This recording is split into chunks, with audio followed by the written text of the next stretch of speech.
No, there are not. It's absurd. It's disgusting.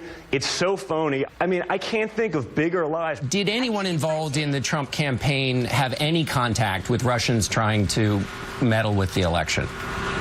Absolutely not. And I discussed that with the president-elect just last night. Those conversations never happened. I have nothing to do with Russia. To the best of my knowledge, no person that I deal with does. No collusion whatsoever between anybody involved with Trump and anybody involved with Russia in the 2016 campaign. No. There was no collusion. There was no coordination. So now I think the issue is officially dead. Joining us now from Capitol Hill, Senator Chris Murphy, Democrat, Connecticut. He sits in the Senate Foreign Relations Committee. Senator, multiple choice here, okay? Donald Trump Jr.'s email trove, the latest of which was released today. Collusion, treason, or stupidity? Is there A and C or A, B, and C as part of the... I mean, listen, I'm not an expert on the law of treason. This certainly looks like collusion to me. It's absolutely stupidity. But what we know is that we only know a portion of this story. You have to assume at this point that there was a consistent and perhaps vast series of contacts between the Trump campaign and the Russian government. You have to assume that we are only seeing the tip of the iceberg, given the fact that this information only comes out when news sources discover it, not when members of the Trump administration are asked. And I think that ultimately you may see a series of contacts that may rise to the level of treason. I don't know if this is it, but I know that this isn't the end of the revelations. Senator Donny Deutsch, we're starting to all wonder here when, on the Republican side of the aisle, a lot of these folks who are going to be running for re-election are going to start to kind of step back and say, wow, this just stinks a little too much. I know Trump's got a base, but I got to start, stepping away from the president. Are you starting to sense with any of your colleagues some of the early rumblings of that? I mean, not to the degree that I would hope. I mean, whether or not this rises ultimately to the level of an impeachable offense, there is just a breach of trust right now. This is a White House that has openly lied to the American people about their contacts with the Russians over and over again, and seem to be doing so with impunity. And that breach of trust, it cascades over the rest of us, right?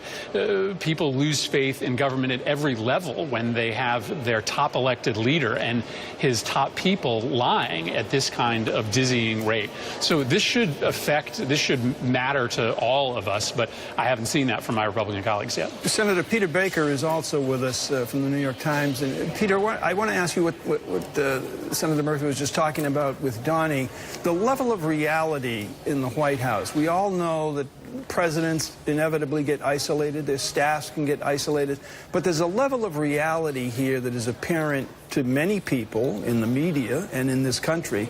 Is any of that reality seeping into the White House? Your opinion, I guess.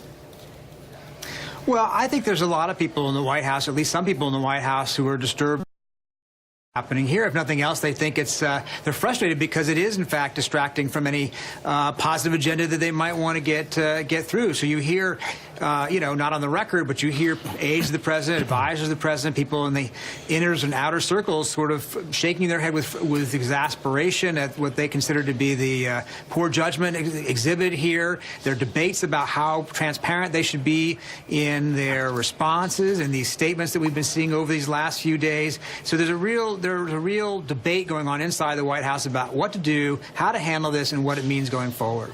Senator Murphy, it's Jonathan Capehart here. I'm wondering how much of all of this stuff, this Russia stuff, is stalling the agenda on Capitol Hill. And I'm saying agenda purposefully because to my mind, it seems like there's the president's agenda and then there's Republican congressional agenda, i.e., Trump care, repealing Obamacare and putting in something else. Is all of this sort of poisoning the atmosphere to the point where Senator Mitch McConnell feels it's imperative that he cannot leave Washington without at least giving his conference something positive from their perspective to go home and talk to their constituents about?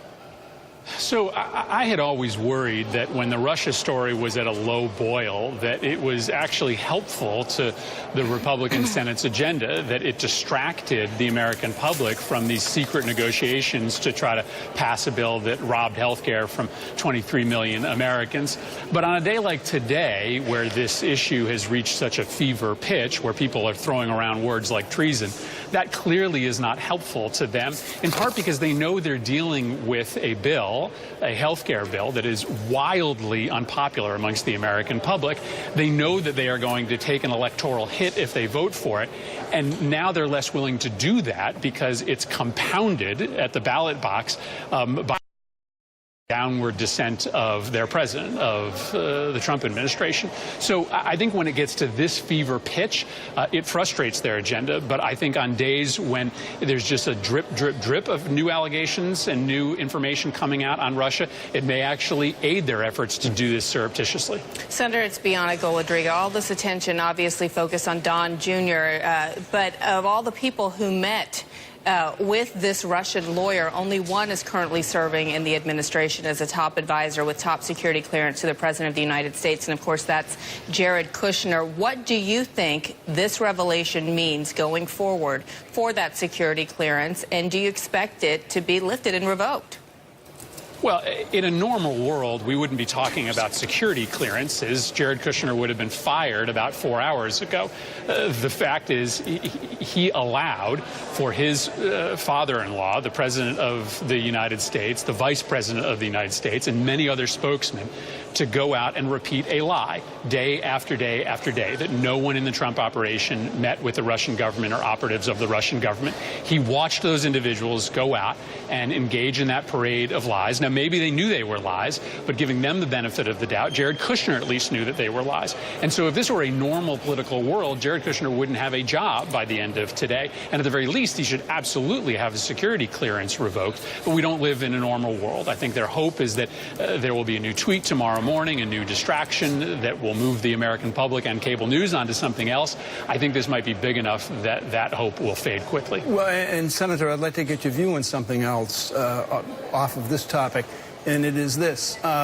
This morning, front page New York Times above the fold, Eric Prince, well, two private citizens basically going over to the Pentagon to talk to Secretary of Defense Jim Mattis about Afghanistan policy with suggestions about basically the war in Afghanistan. Your view?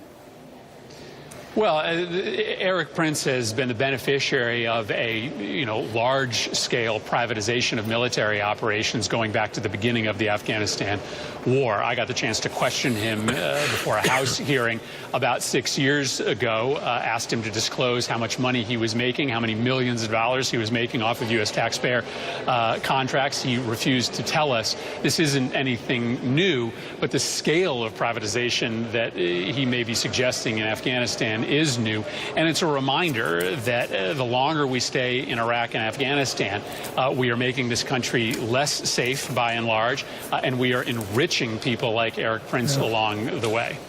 Senator Murphy, thanks very much for joining us. We appreciate it. Right now, Congressman Adam Schiff, the top Democrat on the House Intel Committee, is speaking to reporters following the release of Donald Trump Jr.'s emails. In June, we now know that through intermediaries, the Russian government sought to approach the Trump campaign to see whether they would be interested in damaging information about Hillary Clinton. In late July, the president, quite out in the open, then candidate Trump, urged the Russians to hack Hillary Clinton's emails and said that they would be richly rewarded. During the course of our investigation, one of the questions we have sought to answer is, was there private activity by the campaign in parallel with the very public request that now President Trump, then candidate Trump, made for the Russians to hack and release Hillary Clinton information? Because we now know that the response that the president's son gave to the Russians was that he would love it if they would provide damaging information about Hillary Clinton. Rather than report this overture by the Russian government to provide information to intervene in the presidential election in a way to help his father, neither the president's son nor the campaign reported this information to the FBI. When it became obvious that the emails were being dumped, when it became obvious this was being done by the Russian government, when our own intelligence community issued a statement in October affirming that this was being done by